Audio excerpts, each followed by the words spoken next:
Raise your glass. It's not a wedding toast, but the theme for this year's World Milk Day. While milk has long been seen as a drink that is good for the body, there are more people who question its nutritional benefits. According to licensed nutritionist Doris Sutherland, milk is packed with essential nutrients that we should include in our diets. Milk contains many numerous nutrients, that are very important in order for the body to achieve a certain amount of growth and also development. Milk is rich in many nutrients such as calcium, phosphorus, magnesium, vitamin D, and certain B vitamins. However, the consumption of milk, whereas the type and the amount has been questioned by many in the past years. Specifically, consumers should be aware of the composition of the milk, the specific benefits, and also the safety and the quality of the milk before choosing a specific milk type. When it comes to milk, there are now so many options. You'll find various versions of dairy milk and a multitude of others. Which is the best for you to consume? Sutherland says it depends on your age and fat intake.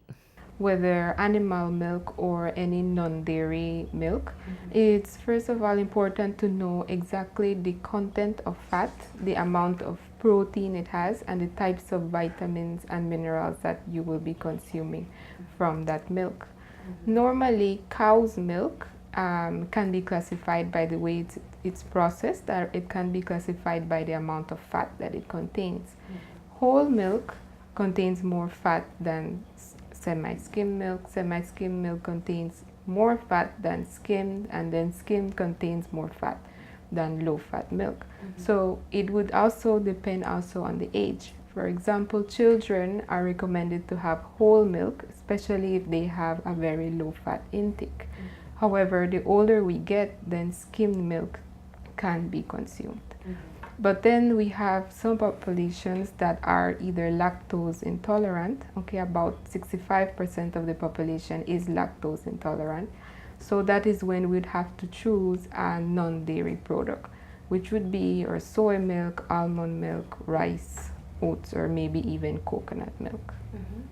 Now looking at the different types of non-dairy milks, for example, soy milk. Soy milk contains the same amount of proteins and the same amount as fiber as whole milk.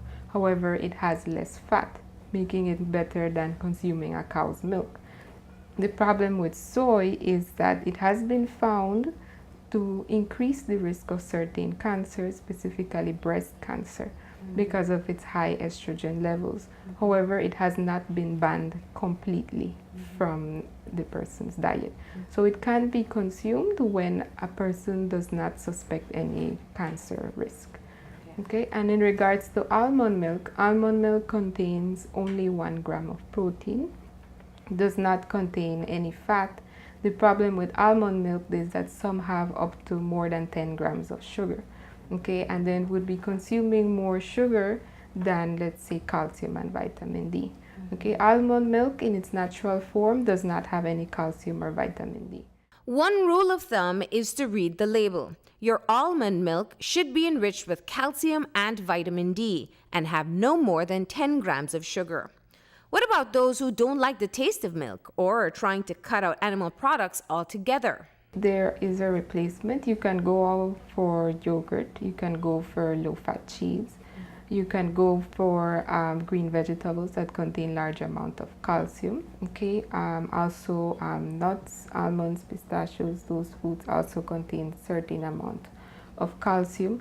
However, the amount would have to be very large.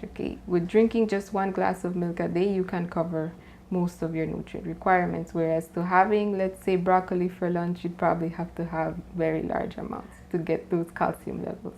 This switch can be made from cow's milk to any other non-dairy product, as long as they try to meet their protein requirements with other foods, that contain protein, also coming from animal foods.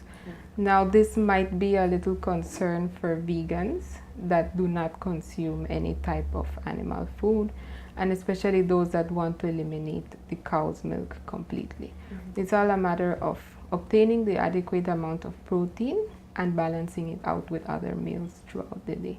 Sutherland recommends monitoring the sugar content and fat content in whichever milk you decide to consume.